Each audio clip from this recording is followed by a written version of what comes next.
Hello friend, welcome back my channel. तो आजकल त्योहारों का मौसम है और शॉपिंग तो आप लोग खूब ज़ोरों शोरों से कर ही रहे होंगे। तो उसमें आते हैं हमारे पास इस तरह के ये बैग्स, और पॉली बैग्स भी बहुत सारे आते होंगे आपके घर में। तो आज मैं इन्हीं पॉली बैग्स और ये थैलों का आपको यूज़ करना सिखाऊंगी, किस तरह से हम इनको यूज़ कर सकते हैं। ये इनको फेंकने की ज़रूरत नहीं है। तो मेरे पास भी काफ़ी सारे पॉली बैग और ये बैग्स इकट्ठे हो गए थे। तो ये कॉटन वाले बैग हैं और ये मैंने आपको ये ले लिए हैं और इनका हम आज यूज़ करेंगे। तो इसको रखते हैं सब को एक तरफ, और एक अभी मैं एक का यूज़ करके बताती हूँ। इसको काट लेते हैं अच्छे से।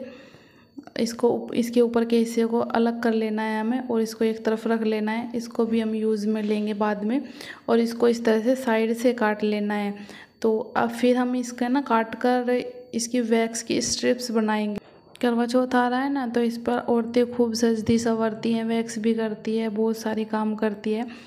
तो आज उसी का मैं जुगाड़ लेकर आई हूँ। आपके हज़ारों रुपए बच जाएंगे इस टिप्स से। तो चलिए करते हैं आज कबाड़ से जुगाड़। तो इस तरह से मैंने छोटी छोटी सी पट्टियाँ निकाल लूँगी और इसको सारे को काट कर इसकी सारी की पट्टियाँ निकाल लूँगी, और ये हमारी बन जाएंगी वैक्स स्ट्रिप्स। बिल्कुल इसी तरह की आती है ना मार्केट में भी वैक्स स्ट्रिप। तो आज हम इन्हीं से वैक्स स्ट्रिप्स निकालेंगे और बचाते हैं खूब सारे पैसे। तो इसी तरह से मैं बहुत सारी इसकी पट्टी निकाल लूँगी। मैंने तो बस इतनी ही निकाली है। आपको जितनी ज़रूरत हो आप उतनी इसकी पट्टियाँ निकाल सकते हैं। और इसी तरह की पट्टियाँ मार्केट में आपको मिलती हैं। तो आपके ये बैग्स भी यूज़ हो जाएंगे और आपको पैसे खर्च करने की भी ज़रूरत नहीं पड़ेगी। तो देखो, एक छोटे से बैग से हमारी कितनी सारी पट्टियाँ निकल कर तैयार हुई, और ये बिल्कुल मार्केट के वैक्स की स्ट्रिप्स आती हैं ना, बिल्कुल वैसे ही हैं। अब मैं दिखाती हूँ आपको ये मैंने किस तरह से यूज़ किए हैं।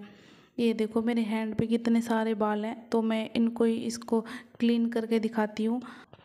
तो ये देखिए मेरे हाथ पे इतने सारे बाल हैं। तो मैंने ले लिया है एक स्पून, और स्पून से मैं इस तरह से वैक्स लगाऊंगी। ये मैं ना पहले उल्टी लगा रही थी, तो जिस तरफ ना आपके हेयर का डायरेक्शन होता है उस तरफ को आपको इस तरह से वैक्स लगानी है। और वैक्स लगाने के बाद आपको इस तरह से ये पट्टियाँ रख लेनी है, और पट्टी रखने के बाद इस तरह से आपको 2-4 बार टैप टैप करना है, और इस तरह से आपको ये निकाल देने हैं। देखो कितनी अच्छे से मेरे इसने हेयर निकाल दिए। तो बच जाता है ना आपके खूब सारे पैसे। और इसी तरह से हमारे पास ना जीन्स पड़ी होती है, बहुत सारी पुरानी जीन्सें पड़ी होती हैं, उनकी भी आप इस तरह से बहुत अच्छी सी पट्टी निकाल सकते हो। देखो मैंने भी इतनी सारी ये पट्टी निकाल के रखी थी, मेरे पास पहले की ही रखी थी। तो मैं इनको यूज़ कर लेती हूँ। तो इस तरह की पट्टियाँ आप भी काट लीजिए, और फिर इनसे भी दिखाती हूँ मैं किस तरह से आपको वैक्स करनी है। तो उसी तरह से मैंने स्पून ली थी, और स्पून से इस तरह से मैंने वैक्स अप्लाई करके और इसको भी इस तरह से इसके ऊपर लगा दिया था, और इसको भी इसी तरह से खींच लेना है आपको। ये देखो कितने अच्छे से मेरा हैंड क्लीन हुआ है। और तो बताइए आपको ये मेरी टिप्स कैसी लगी। अगर अच्छी लगी हो ना तो लाइक कमेंट ज़रूर करना, और कमेंट कर बताना आपको कौन सी टिप्स सबसे अच्छी लगी है। तो ये तो हो गया इनका वैक्स का जुगाड़। और अब ये जो मेरे पास स्ट्रिप्स बची है ना, इसको दिखाती हूँ मैं इसको कैसे यूज़ करना है। ये देखो मेरा मिरर काफ़ी गंदा सा हो रहा था, तो मैंने ना इसको थोड़ा सा गीला करके इस तरह से मिरर पर फिरा दिया है। चारों तरफ से बहुत अच्छे से क्लीन कर देता है ये। तो पहले तो मैंने गीला कपड़ा लिया था, और उसके बाद यही वाली स्ट्रिप्स मैंने सूखी ली, और इस तरह से मैंने इस पर फिरा दिया। तो ये देखो मेरा मिरर भी कितना क्लीन हो गया है। तो इस तरह से आप इसको साफ़ सफाई में भी यूज़ कर सकते हो, और साफ़ सफाई में यूज़ करने के बाद इसको फिर फेंक दे, क्योंकि पैसे की तो ये आती नहीं है, तो फ्री का सामान है। तो इस तरह से हमारे घर में ना सब्ज़ी वगैरह आती है, तो इस तरह से पॉलीथीन भी आती है, और हम मार्केट से खूब सारी पॉलीथीन ये डस्टबिन के लिए ख़रीद कर लाते हैं। तो उसमें भी हमारे काफ़ी सारे पैसे खर्च हो जाते हैं। तो आप क्या कीजिएगा, ये जो पन्नियाँ पॉलीथीन आती है ना, तो इनको इस तरह से बड़ी सी पॉलीथीन लेनी है आपको, और इस तरह से आपको डस्टबिन पर इसको लगा देना है। और फिर जब आपका इसमें कूड़ा डाले या कुछ भी डाले, ये आपका डस्टबिन ना गंदा नहीं होता है अंदर से। तो इस तरह से आपको लगा लेना है, और लगाने के बाद इसमें कूड़ा कचरा जो भी डालना है डाल दो, और फिर इसको पैक करने के बाद इसको निकाल कर आप फेंक सकते हो। आपकी डस्टबिन बिल्कुल भी गंदी नहीं होगी।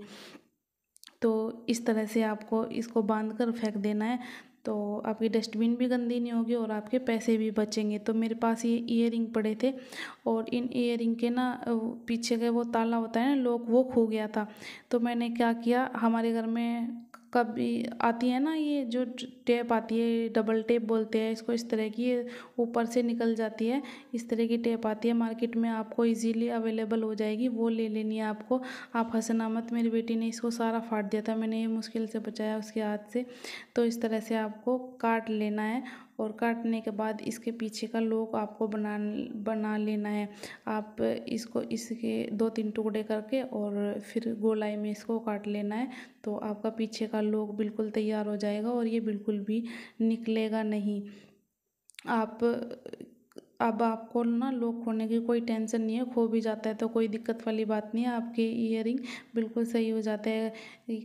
कभी कभी हो जाता है ना, तो हमारे ईयरिंग के पीछे का लॉक हो जाता है तो वो बिल्कुल बेकार हो जाते हैं, फिर वो किसी यूज़ के नहीं रहते, क्योंकि बिना लॉक के तो हम उसको यूज़ नहीं कर सकते। तो आप इस तरह से इसका जो पीछे का लॉक इसका बना सकते हैं, इस तरह से ये कभी बाहर नहीं निकलता, कभी खोता भी नहीं है। अगर खो जाता है, निकल जाता है तो कोई दिक्कत वाली बात नहीं है। इस तरह से आप दूसरा भी काट कर लॉक बना सकते हैं। तो इस तरह से देखो, मैंने इसके चारों किनारे काट लिया। आप किस तरह से छोटा बड़ा जैसा भी चाहिए आप बना सकते हो। इस तरह से आपको किनारे काट लेने हैं, इसके छोटा सा टुकड़ा लेना है और ये ज़्यादा पैसों का भी नहीं आता है। दिन में को चाहे 2 बार खो दो, कोई दिक्कत वाली बात नहीं है, अब तो लोग की है ना। तो इस तरह से आपको लगा कर रख देना है, रख क्या देना है, आपको पहन लेना है। आपका लॉक हो गया है तैयार। अगर मेरी वीडियो आपको पसंद आए तो लाइक कमेंट ज़रूर करना और शेयर भी ज़रूर करना। अगर चैनल पर नए हैं तो सब्सक्राइब करके जाना। Thank you for watching. मिलते हैं एक और नई और इंटरेस्टिंग वीडियो के